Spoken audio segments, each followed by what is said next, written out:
Welcome to Melodic Minds, a podcast where we aim to explore interdisciplinarity in the process of music creation. Our podcast is hosted by us, Dr. Lynn Falconer and Dr. Beth Mills, two researchers in the fields of aquaculture and infectious disease. So I'm Lynn, I'm an aquaculture researcher, and by its nature, aquaculture is an interdisciplinary subject, as there are many different factors across biology, environment, technology, policy, and even social and economics that must be considered when farming fish or shellfish. And that interdisciplinarity was one of the main reasons that I got into aquaculture many years ago. I'm based at the Institute of Aquaculture at the University of Stirling, and my research focuses on how climate change will impact aquaculture production, in particular salmon farming, and how the sector can respond responsibly. Hi, I'm Beth. My background is in microbiology, but throughout my career, I've worked in a very interdisciplinary space with engineers, physicists, clinicians, chemists, other biologists, with the goal of developing technologies to aid diagnosis of infections. Now I'm based at the University of Edinburgh, and my work focuses on a specific condition called microbial keratitis, which is an infection of the cornea and a leading cause of blindness. We're trying to better understand the condition and develop new diagnostics and treatments for it, particularly for use in places with high incidence of disease like India. So Beth and I met at a Crucible event, which aims to build genuine interdisciplinary collaborations. And this was run through our funding scheme, the UKRI Future Leaders Fellowship Development Network. Working in tandem with the FLF funding scheme, the network promotes collaborative research and innovation across disciplines, aiming to break down barriers and encourage new ideas and impact that may not be achieved in single discipline spaces. We spent 2 days in Sheffield and 2 days in Liverpool with around 12 other FLFs, interacting with each other and the cities that we were in. Obviously, both of those cities have huge musical legacy and reputation, and we were fortunate enough to have today's guest come and speak to us about her work and experience with the Crucible, which was very inspiring. This got Beth and I curious about music creation and how these approaches might be different to how we would tackle our own research questions and areas. So with that, we're really happy to have Dr. Jennifer McRitchie with us today. She's also a UKRI Future Leaders Fellow and based at the Department of Music at the University of Sheffield. She's co-director of the University Research Centre Muses Mind Machine and works to transform understanding and employment of the arts to support human flourishing and a member of the Healthy Lifespan Institute.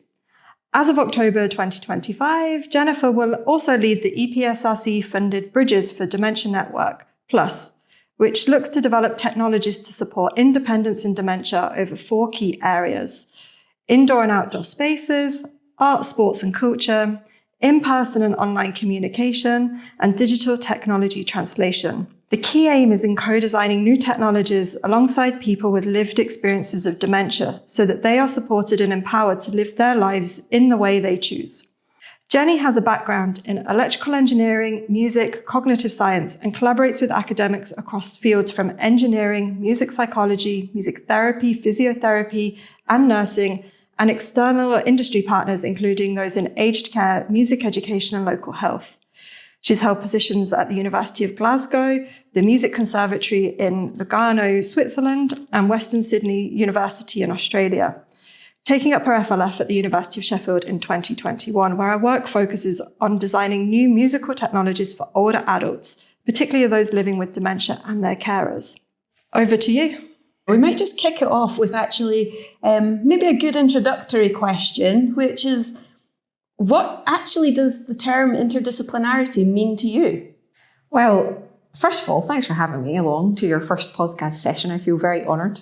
I think when thinking about what interdisciplinarity involves, I think the key thing is about how you integrate the different fields. So are we just talking about having a project where it might be something to do with music, but then another person will take up a different strand of the project and maybe nursing or something else? Or are you really sitting there kind of very intertwined in what you're thinking about at all stages of the project? And I think that's kind of more really, when we think about interdisciplinarity, it's really that kind of entwined and reciprocal nature of how we learn from each other. And I think it's a bit of kind of mutual learning, isn't it? I think it's always mutual learning and hopefully some mutual fun and enjoyment as well. Just always sort of expanding your mind a little bit. So I was wondering, your background is really diverse. You've worked in so many different centres from around the world. So how did you get into your current research area now?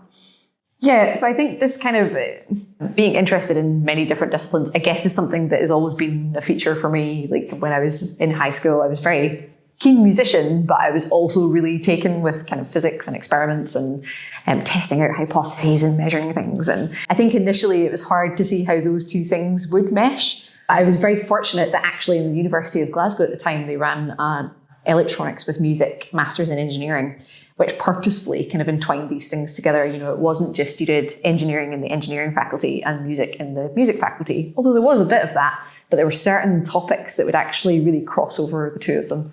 And really kind of examine it from both areas. So I think I've been very fortunate, even from undergraduate level, and then all of the places that I've worked have had people around who are very keen from different disciplines that want to share knowledge across those fields and look at something from multiple angles. And I think that's it. And that's what I would add to that kind of discussion that we even started with. It's not even just about mutual learning. It's about how can we attack a challenge or a problem in a way that we wouldn't really be able to do from a single discipline alone. I think that's really incredible, especially thinking back all the way to your undergraduate degree that already was training you in this interdisciplinary mindset. I've not really come across that before in a higher education system to that degree. It's really forward thinking. So the course that I did was quite unique for its time, and that was set up by Dr. Nick Bailey, who's an engineer. And then later on with a lot of other colleagues, particularly with Professor Graham here from the music department, who is an eminent international composer, performs still very, very regularly with his ensembles, including Scottish Voices. And again, for the two of them, it was obvious that they were very keen on addressing musical questions from a variety of different disciplines. And so they would reach out for collaborations with a lot of other people in order to do that. So having that kind of model there in that undergraduate degree, and then I stayed there actually to do my PhD work as well, I think was quite pivotal in understanding that you could do something from different disciplines at once. Yeah, I really loved what you said there about addressing musical challenges with other disciplines, because definitely some of the spaces that I've been in more recently trying to proactively look towards music and other disciplines has been how can music support more of the STEM subjects in engineering and science. And it's been very skewed in that way. So actually to hear you say it from the other way is actually really, really great to hear. Yeah, well, I think people can have a Marmite response to that. So the best way I heard it described, which was also during my PhD, was by another engineer who said, we've always been fascinated by the solar system and the stars and the galaxies. Learning more about it has not dampened that fascination. And I think you could apply the same thing to music. Music can be a very kind of, I hate the term magical, but it can be that very kind of all-encompassing experience. But we don't take away the magic from learning more about how we interact with it and how it works and what works for some people and what doesn't work for others. We just learn more about this fascinating topic. It's also interesting, the contrast between physics and music in terms of that sort of learning space, because I guess you also would have to go through different kind of processes of learning for the two subjects and bringing them together. So actually in terms of establishing yourself as a researcher in this field has probably been quite a different journey to maybe some other people who are a bit more discipline specific. Would you say that's true? Or yeah, I definitely would say that. I always make a joke that I got into academia, and particularly I did an engineering degree so that I would never have to write an essay again. and yet, here we are. So I guess with all of the different experiences that you've had over time, I wondered if you could just share maybe a story of how a project shifted in direction due to unforeseen circumstances and how team members supported each other in that process. Well, and I think a lot of people have an example to this from COVID times. So I think we've all learned to be a bit more flexible, I would say, in the face of unforeseen challenges. And I think really, for me, a key learning point from that has been how fortunate I am to have team members around me and collaborators around me who are very compassionate and empathetic. And I think that is a key quality that you need to have to face some of those challenges as well. You know, some of them will be project-related challenges. I can think of when we first moved to Sheffield that we were in still the kind of third lockdown. And even coming out of that, a lot of people who we would naturally approach to be involved in research were really fatigued by it because they'd been involved in so much research during COVID and trying to give so much of their time that really people were kind of exhausted. So we had to really rethink our strategies and how we were going to engage people living with dementia, people who provided care for them, in kind of new and different ways that would allow people to kind of be as involved as much as they wanted to, but also be able to withdraw and kind of take back some time for themselves. So I think it's important to be flexible. The other thing that we have discovered when COVID first hit, I was in Australia and we were doing a research project that was initially meant to have between kind of 60 to 80 older adults coming onto campus and getting music lessons for 12 months. And we'd set up this wonderful on campus space where people could come and relax and have a cup of tea and socialise and then have their group lessons. And a couple of months into it, that's where kind of COVID hit and we took everything online in a very short space of time. And the team around that, it would just not have been possible with other people.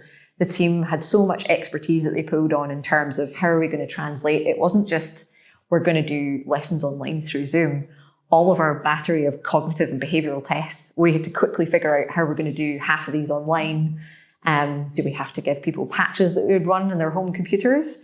And then you're talking about 60 to 80 individuals who all have different computers at home. It was a very trying time. And we were at one point, because we then had to post everyone an instrument so they could have it in their home. What kind of instruments, like? Piano keyboards and iPads. Mm-hmm. iPads are easier to post, right? But trying to post 60 piano keyboards was interesting. It turned out that the RA on the project used to work in a packing warehouse. Excellent skills to have. Suddenly, his skill set was invaluable. And he rocked up with all the packing material and, that was just, it's one of those things that the skills that you build in other jobs along the way, you think, I'll never use that again. And it comes out when you least expect it. There's so much to be said about these other transferable skills, but also creating an environment where you know your colleagues well enough that you know that they've done that or that there's enough trust there that they will kind of offer services or say, we've got to pivot and people will just still go. I think that's a big element in interdisciplinary working is giving everyone space to shine, but trust together.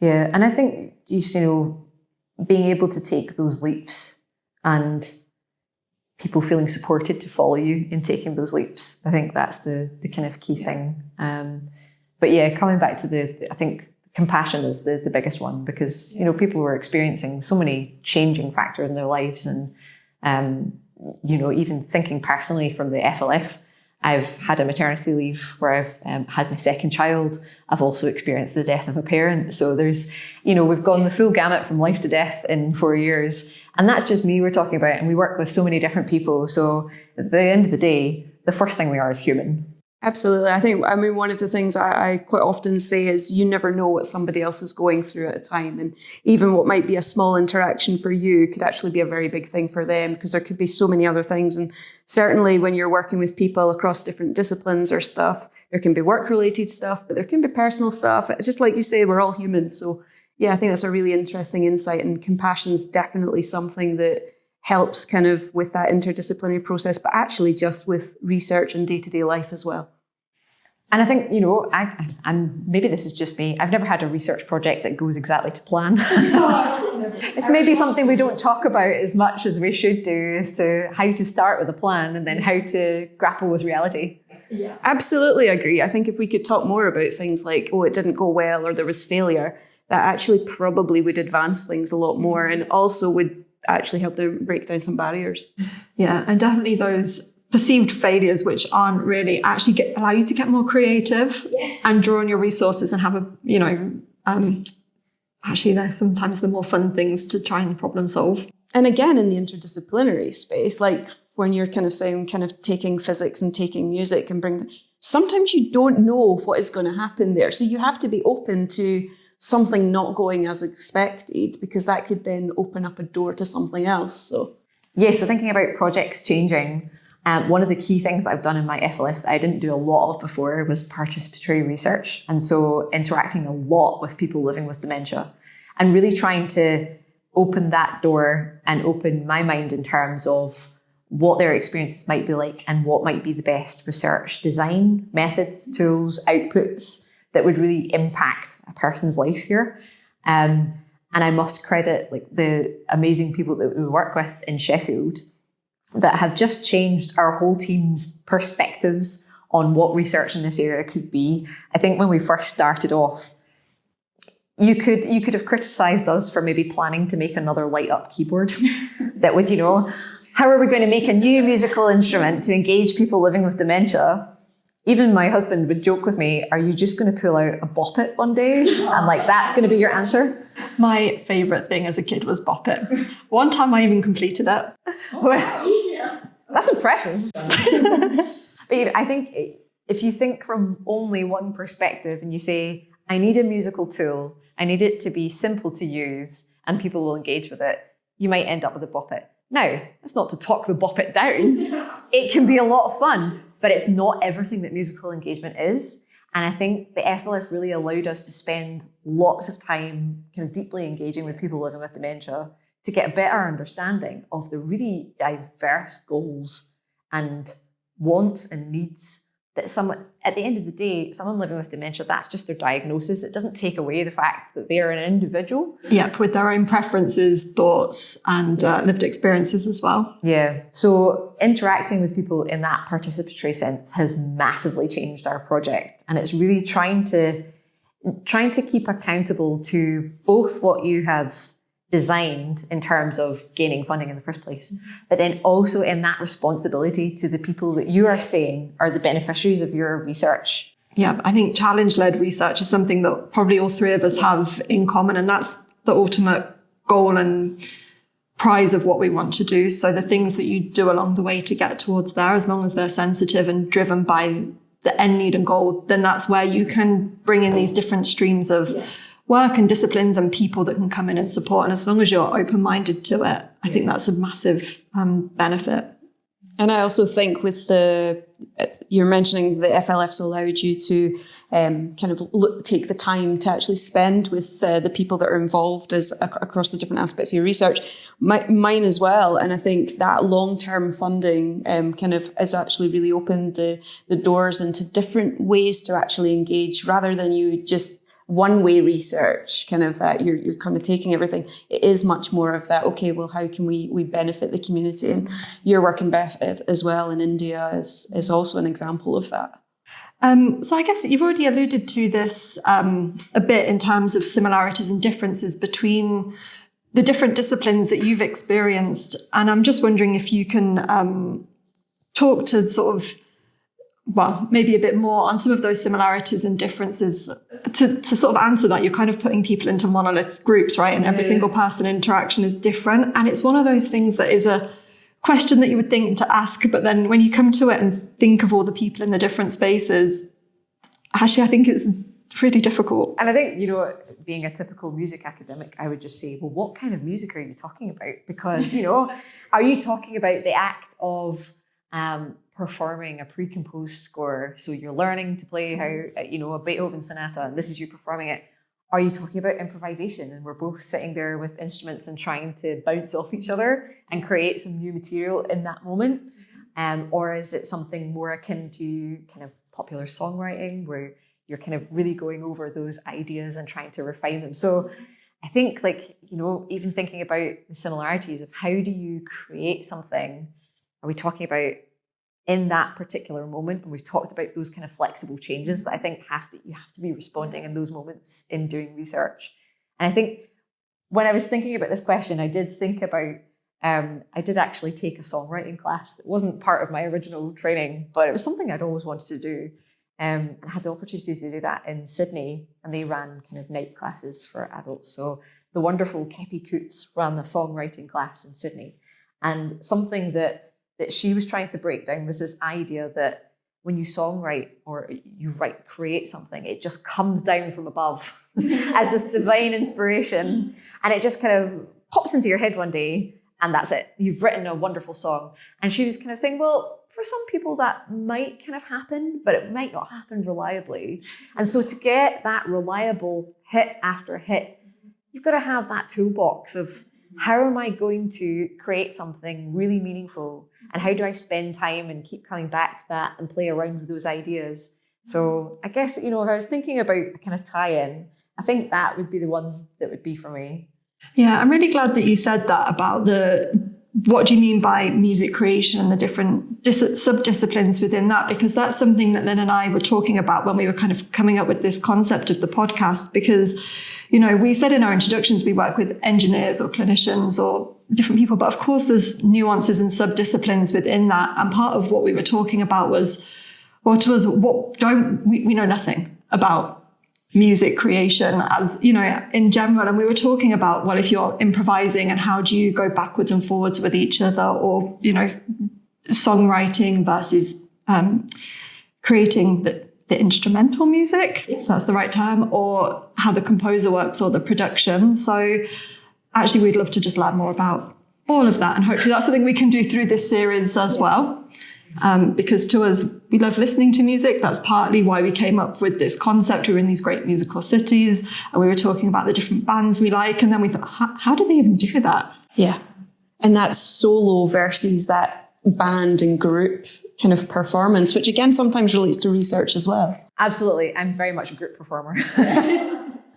And I do that in my research as well. I have to talk to other people to kind of refine ideas. And I think maybe that's probably why I'm an interdisciplinary researcher. I like to talk to other people and get different ideas and different perspectives. So yeah, it's not a surprise that I do a lot of musicking in groups as well. Musicking, I like that. Yeah, proper term. One more thing I would say about the similarities in kind of creating research projects and creating music. One thing that I have been struck by is if you can get in the way of generating more ideas or get in that flow of writing several songs or writing kind of, trying out different research designs, then you're more than likely going to be able to develop that skill to pick that really meaningful or impactful one. Rather than, again, thinking that a research design or a piece of music just drops out of the sky one day and luckily it's the great one. So I think there is a bit of that again, it can be a tough thing to deal with when writing loads of grant proposals, and some of them get funded and some of them inevitably don't. But that kind of process of going through those ideas and that generation and that refining of what it is that you want to do and how you want to get there, I think is quite similar with music creation as well, even though a lot of the times we just see the end product. And that's always true of everything that we do, I think, and the workings out and all the time and effort that's been put in behind the scenes to learn the skills to get to that end goal. And the late nights and the failures are not seen often enough, but it's nice to have friends to chat to about them. It's actually a really nice example there, because it's like you do when you're learning an instrument, like something like a guitar, you're playing, but we don't talk about it for research, about that learning, that grant writing, that learning how to frame something, that learning how to do your experimental design in the same way that we do for learning other skill sets. So I like that. I think that's a really nice example. So I suppose just following on from what we've discussed, I wondered if there was any advice that you would give to someone trying to integrate interdisciplinary practices into their creative work, whether in music or research or another field. So I think the key thing that I've always found really useful is, and I've alluded to it before, is just going to talk to other people from different disciplines, whether that's you're going to go to a training seminar in the university that's open to all these different faculties and you just happen to get to know people around the table, or if it's taking someone for a coffee that you find their research really interesting. And I really loved the Crucible events, particularly because one of the rules, and I'm not sure if is it Fight Club? Are we not allowed to talk about the rules? So when we had these conversations with each other, we were almost banned from talking about our life's work. Yeah. We had to talk about the kind of daily activities that we would do and the data we would work with and the purpose of what we were trying to get across. And I felt that made it sometimes easier to find those points of interaction across those disciplines. Rather than for me to come in and say, right, well, I am really interested in engineering and music instrument design and dementia. And then it's really difficult for somebody to interact with that if they work in completely different fields. Common ground. Yeah. So I think it's trying to think about how you might ask questions of someone else and really being curious of others and others' work. Yeah, I think we're so lucky that becomes part of our day job, that we are actually encouraged to spend time to be curious and find out about other people and what they're all about. Absolutely. I think even the fact that the three of us are sitting here in this room today talking is another example of actually we can all learn from each other from very kind of different kind of broad research areas. And there's common goals that we've already been able to share. So yeah, it's nice. Talking is a good thing. I wondered if you could maybe expand a bit on how you got into the dementia research. Yeah, so my PhD and my kind of initial postdoc training was really all about examining professional musicians and how they communicate with one another and how they communicate with audiences in that kind of multimodal way. So thinking not only about the sound they're making, but the gestures that they're making and maybe how that communicates things about musical structure or emotion that people are trying to convey. And it was a conversation with the wonderful Kate Stevens at the Marks Institute for Brain Behaviour and Development.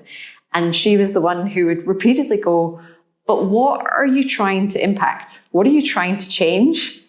And I couldn't really answer her. I could say that I was trying to have a bit more understanding about how these things worked, which of course is a completely valid reason. Yeah. But I think what I was looking for, and what she was looking for as well, was a more kind of meaningful pursuit of how people would use those research results and what would change as a result of that. And one thing that I'd always been really struck by was this idea that's been going around in music education for quite some time, with varying degrees of evidence around it as to whether learning a musical instrument gives you some sort of cognitive advantage. Mm-hmm. And it's one that's quite debatable at the minute, and really because we don't really have a lot of long-term, really high sample numbers to kind of make that causal link, although there are some indications that it's true. But all of the studies are around children. Mm-hmm. And so there's a big kind of underlying assumption that learning a musical instrument only happens when you're a child. And so we were thinking about there was just a few studies that had come out at that point that were looking at music instrument training for older adults as a kind of cognitive prevention strategy. And again, it was kind of, well, that sounds like a really excellent and impactful thread of research to go down. And so we continue to collaborate along the lines of developing some of those cognitive training studies. What I think then was another kind of thing that sat quite uncomfortably for me was, well, we're talking really only about healthy, cognitively intact older adults being able to learn musical instruments. Yeah. What is it that stops us from doing that when we have cognitive or physical challenges? And especially at that end of the lifespan, when maybe unintentionally, you've built up a kind of musical expertise, at least of what you listen to and what music you're encultured with. And you have kind of various aesthetic tastes that you build up over that time. But you're a knowledgeable kind of music enthusiast, if that's what you choose to be at that end of the lifespan. And so where are the opportunities for people who do develop dementia or do develop some other cognitive challenges to really interact with each other in a really mature, aesthetically pleasing way? So really, this is where that kind of combination of engineering and music and cognitive science came in. We started thinking about, well, what are the tools that we could use that means that interacting with music, the actual playing of it, the kind of physicality of it is a lot more simplified, but you don't end up with a children's instrument. So going back to our bop it conversation. You don't end up with just the bop it, which is, yes, very easy to play, but you're going to get bored, I think, of the output after a while. Unless you're me.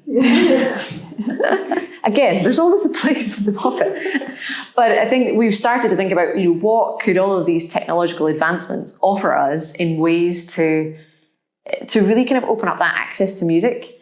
And again, it's another thing where, having talked to lots of different disciplines, instead of just sticking with that music as a cognitive training exercise and music is only useful if it is providing you a health benefit, I think it's kind of opened up our ideas to thinking of music, as a lot of people do now, as part of your cultural rights.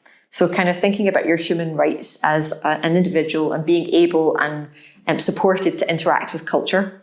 So how might we think about developing musical interventions or technologies or programs so that it allows more people to interact, rather than kind of thinking in very narrow terms of what they could possibly do based on their deficits? How about we think about what their remaining strengths are and have technologies come in to support interacting with music in ways that enhance those strengths? Yeah, that sounds actually amazing. And like you've really pushed on from that comment from your mentor to say, so who will this help and why will it help? And actually, I think that's, again, a benefit of talking to people about your ideas, even when they're at the beginning, to really stretch yourself and push you. That's brilliant. Shows how one conversation can really shape a lot of ideas from that. Yeah, and I think I start to think a bit more about how often do we sit back and question each other on where we're going and what we could do. And it's funny because I think sometimes when you encounter others and you're talking about potential interdisciplinary ideas, I think you can get a sense if somebody is equally as excited and open and curious to the ideas, versus you can get a kind of other type of response that is maybe shutting it down or maybe thinking that I've been called romantic before. Are you being unrealistic? Yeah, I think we need to have a bit of a nice mixture. If we could have a romantic vision of the future, but one that's feasible to get to, then that's the world I want to live in. Yeah. Absolutely. And I think that that's also a nice way as well, that we need lots of different types of people, we need lots of different viewpoints, and we need lots of different approaches, because there's a lot of big challenges that society has to face, but also a lot of things that we can also do to improve the world. So it's nice to see that in this space there's a lot of different kind of ideas coming together and you're taking them forward. So we look forward to seeing where they go as well. And so with that, is there anything else you would like to tell us today, Jenny? Anything to plug? I know that you've got lots of things going on. Well, I was saying about having opportunities to chat with other people and get different perspectives on solving challenges. The Bridges for Dementia Network is kicking off in October, and that's the form of a network plus. We've got lots of activities involved. And really, it's not just for people who have been working in the field of dementia or working in the field of engineering for a really long time, but trying to encourage more people into that area and to try and get a better idea of how we might have that joined up thinking of how we might generate new technologies that are of use, that put people with dementia in the driving seat, so that technology is not something that happens to them. It's something that gives them control over an aspect of life that they want to have. And we're really hoping that involves a lot of people with lived experience as well. So really trying to give opportunities for whether you're working in industry or academia, or you're part of service providers that might be interested, or you have lived experience, then those kind of opportunities to talk with each other. So if you are interested, do sign up. There will be newsletters and various updates as to the activities that you can join in. We've also got a couple of other things that might kind of demonstrate some of the work that we've been doing in the FLF. One that's recently been released is our co-produced film. It's called Living with Young Onset Dementia, Our Music, Our Voice. And it's a kind of mini film that we put together with the Young Onset Hub in Sheffield that was really trying to challenge that stereotype of what does it mean for someone living with dementia to interact with music. And you'll have certain pictures that come to your head if you're not really close to that area. And it was a chance for us to really kind of demonstrate that variety of what people would want, and show people interacting with technology in different ways. Again, you know, there's different potential strengths that still exist for people living with dementia. Some of that will be being able to interact with technologies, and some of that will be they might need some support in that area, but it varies for everyone. And I think that's the kind of key thing. But giving people the opportunity to interact with those, especially those kind of newer technologies as well, I think is so important, so that we can really think about what the future holds and do that together.